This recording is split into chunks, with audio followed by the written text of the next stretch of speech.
আচ্ছা, এমন হলে কেমন হয়? আপনার অনুমতি ছাড়া ইমুতে, হোয়াটসঅ্যাপে, ফেসবুক মেসেঞ্জারে আপনার অনুমতি ছাড়া অন্য কেউ প্রবেশ করতে পারবে না। অনেক সময় আমরা যখন আমাদের হাতের মোবাইলটা আমাদের বাসায় রাখি, আমাদের প্রিয়জন কিংবা আমাদের বন্ধু বান্ধবরা কি করে, আমাদের ফোনটা নিয়ে আমরা কার কার সাথে হোয়াটসঅ্যাপে, ইমুতে, মেসেঞ্জারে মেসেজ করেছি কিংবা কথা বলেছি সেগুলো চেক করে নেয়। সো গাইস, আজকের এই ভিডিওতে আমি আপনাদের সাথে এমন একটি ট্রিক্স শেয়ার করব, যে ট্রিক্সটা আপনি অ্যাপ্লাই করলে যদি আপনার প্রিয়জন কিংবা বন্ধু বান্ধব আপনার মোবাইলটি নিয়ে সে মেসেঞ্জারে, হোয়াটসঅ্যাপে, যদি ইমুতেও ঢুকে, সে অ্যাপসে কিন্তু সে কাজ করতে পারবে না। অর্থাৎ সে অ্যাপসে ঢুকবে ঠিকই, মোবাইল ডাটা কিংবা ওয়াইফাইও ইউজ করবে ঠিকই, কিন্তু সেই অ্যাপস কাজ করবে না। অর্থাৎ সেই অ্যাপসটাকে ব্লক করে রাখা হবে। সো এই কাজটা আপনারা কিভাবে করবেন আমি আপনাদেরকে দেখিয়ে দিচ্ছি। ওকে, সো গাইস, এই কাজটি করার জন্য ফার্স্ট অফ অল আপনি আপনার গুগল প্লে স্টোর অ্যাপসটাকে ওপেন করবেন। দেন এখান থেকে আপনি সার্চ বারে যাবেন এবং সার্চ বারে গিয়ে আপনি এখানে সার্চ করবেন নেটগার্ড, NET_GUARD, নেটগার্ড লিখে আপনি সার্চ করে দিবেন। দেন এই লোগোটি দেখে আপনি কি করবেন, এই অ্যাপ্লিকেশনটাকে ইনস্টল করে নেবেন। সো আমি সময় বাঁচানোর জন্য আগে থেকে ইনস্টল করে রেখেছি বিধায় এখানে ওপেন দেখাচ্ছে। দেন এরপর ওপেন অপশনে ক্লিক করবেন। দেন এখান থেকে আই অ্যাগ্রি এই অপশনে ক্লিক করে দিবেন। এরপর এখানে ওকেতে ক্লিক করে দিবেন, এটাকে ওকেতে ক্লিক করে দিবেন। এরপর আপনারা কি করবেন, এই যে এই অপশনে ক্লিক করবেন, এটাকে অন করে দিবেন, অ্যালাউ করে দিবেন। দেন এখান থেকে এই যে এই বক্সটাকে টিক মার্ক করে দিবেন, দেন ওকেতে ক্লিক করে দিবেন।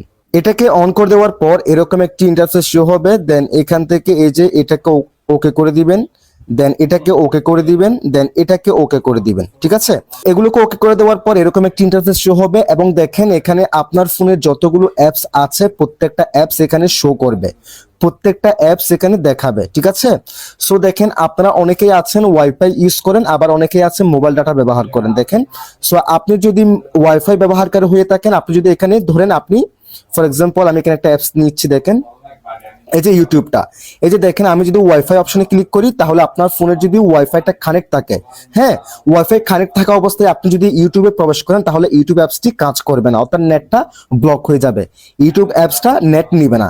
যদি এখান থেকে আপনি ডাটাতেও ক্লিক করেন তাহলে দুটাই ব্লক হয়ে যাবে। ঠিক আছে, এখানে দুইটা মানে ব্লক হয়ে যাবে, অর্থাৎ আপনি ওয়াইফাই অথবা মোবাইল ডাটা দুটাই ব্যবহার করে যদি আপনি ইউটিউব চালান সেখানে কাজ করবে না, ডাটা কাজ করবে না। যদি আপনি অনলি ডাটা ইউজার হয়ে থাকেন তাহলে এখানে ওয়াইফাইটাকে ব্লক করতে পারেন, অর্থাৎ ওয়াইফাইটাকে আপনি অফ করতে পারেন। তাহলে দেখেন এখানে শুধুমাত্র ডাটাটা অন করা আছে, তার মানে মোবাইল ডাটা অন করে আমি যদি ইউটিউব চালাই ইউটিউব চলবে না। সো সেক্ষেত্রে এটাকে আবার অফ করার জন্য জাস্ট ওই অপশনে ক্লিক করলে হবে। দেখেন ক্লিক করলে অন হবে, ক্লিক করলে অন হবে, আবার ক্লিক করলে এটা অফ হয়ে যাবে। সো এখানে এই প্রত্যেকটা অ্যাপস গুলোকে আমি যেভাবে দেখিয়েছি এভাবে করে রাখলে আর ডাটা কাজ করবে না। সেক্ষেত্রে ধরেন আমাদের ফ্যামিলি মেম্বার অনেকেই আছে, আমাদের ফোনটা হাতে নিয়ে নেয়, আমরা হোয়াটসঅ্যাপে, ইমোতে কাদের সাথে মেসেজ করেছি সেগুলো দেখে ফেলে। সো আপনি কি করবেন, আপনার ওই অ্যাপসগুলো লক করা ছাড়া আপনি কি করবেন, এখানে ওয়াইফাই এবং এখানে মোবাইল ডাটা এই দুটো ব্লক করে রাখবেন। ঠিক আছে, সে যদি আপনার ফোনের মোবাইল ডাটাটা অন করেও যদি এই অ্যাপসগুলোতে ঢুকে তাহলে এই অ্যাপসগুলোতে নেট কাজ করবে না। সো আশা করি অনেক ইন্টারেস্টিং একটি কাজ আপনারা শিখতে পেরেছেন। যদি ভিডিওটি আমাদের ইউটিউব চ্যানেল থেকে দেখে থাকেন চ্যানেলটিকে সাবস্ক্রাইব করে রাখবেন। যদি আমাদের ফেসবুক পেজ অথবা টিকটক অ্যাকাউন্ট থেকে দেখে থাকেন আমাদের ফেসবুক পেজ অথবা টিকটক অ্যাকাউন্টটাকে ফলো করে রাখবেন। সবাই ভালো থাকবেন, সুস্থ থাকবেন, আল্লাহ হাফেজ।